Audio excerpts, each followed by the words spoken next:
பெற்றவரா பெறாதவரா என்கிறத பொறுத்து தான் அவரை கருத வேண்டும். இப்படி ஒரு பயிற்சியை நீங்கள் மேற்கொள்ள வேண்டும். புரியுதுங்களா?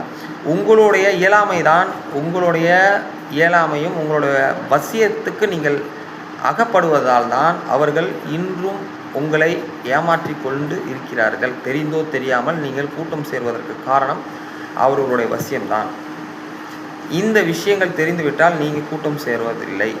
ஓகே, அப்பொழுது நீங்கள் ஒரு பொருட்கான விலைகளும் நிர்ணயிக்கப்படுவதும் இதன் அடிப்படையில் தான்.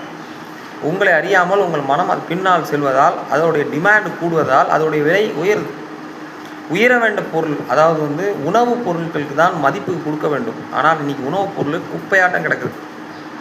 இறை பொருள், இறை கோயில்கள் தான் இன்றைக்கி மதிக்க வேண்டிய ஒரு விஷயம், புனித ஸ்தலங்கள். ஆனால் இன்றைக்கி எந்த கோயிலுக்கு மரியாதை உண்டு சொல்லுங்கள்? பரிகாரத்துக்கு மரியாதை இருக்குது, கோயிலுக்கு மரியாதை இருக்கா?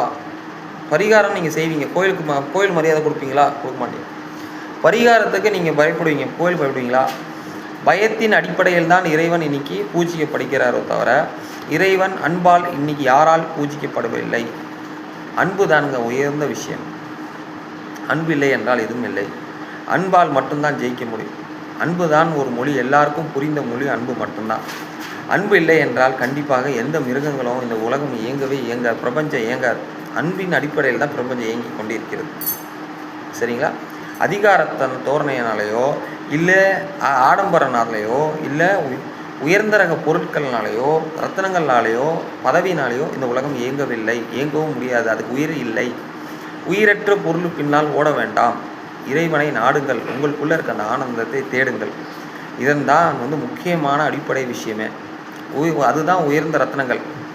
உயர்ந்த ரத்னம் 9 வகையான ரத்னங்கள் எது என்றால் உங்களுக்குள்ளே இருக்கக்கூடிய அந்த இறைய நவரச நாயகன், அந்த இறைவனை நீங்கள் நாடினாலே போதும், வெளியே நீங்கள் தேட வேண்டாம். அந்த இறைவனிடம் இருக்கக்கூடிய அந்த ஒரு ஆனந்த நிலை நீங்கள் அடைந்து விட்டால் உங்கள் முகப்பொழிவும் உங்கள் பேச்சு திறனும் நீங்கள் சாதுரியமாக ஜெயித்து கொண்டே இருப்பீங்கள். வாழ்க்கையில் உங்களை யாரும் ஏமாற்ற முடியாது. இந்த பணபலமும் பதவி பலமும் உங்களை நெருங்காது. நீங்கள் தான் ஜெயிப்பீங்க. நீங்கள் யோசித்து பாருங்கள். உங்களோட பலகீனம் தான் விவேகானந்தர் சொல்கிற மாதிரி strength is life, weakness is death. இதுதான் எல்லாரும் செய்யக்கூடிய தவறுகள். வாழ்க்கையே வலிமை தான் வாழ்க்கை, பலவீனம்தான் சாவுன்றார். அப்போ உங்களுடைய பலவீனத்தை வைத்து இன்னொருத்தர் ஜெயித்து கொண்டிருக்கிறார்கள். அவர்களுக்கு நீங்கள் ஜெயத்தை வாரி கொடுத்து உங்களை நீங்கள் அடமானம் வைத்து அவரை ஜெயிக்க வைக்கிறீர்கள். அப்படி ஜெயிக்க வைக்காதீர்கள். உங்களிடம் இருக்கக்கூடிய நீங்களும் மேலே வாங்க. அவர் மட்டும் ஏன் மேலே வரணும் சொல்லுங்கள்? மீடியாவில் வரார்கள், சற்று சும்மா ஜெயிச்சிட்டாலே 10 கார் 15 கார் 2 கார் 3 கார், என்ன இதெல்லாம்? இது வச்சு தான் ஒருத்தர் ஜெயிச்சாங்கன்னு சொல்கிறதா? இதெல்லாம் ஒரு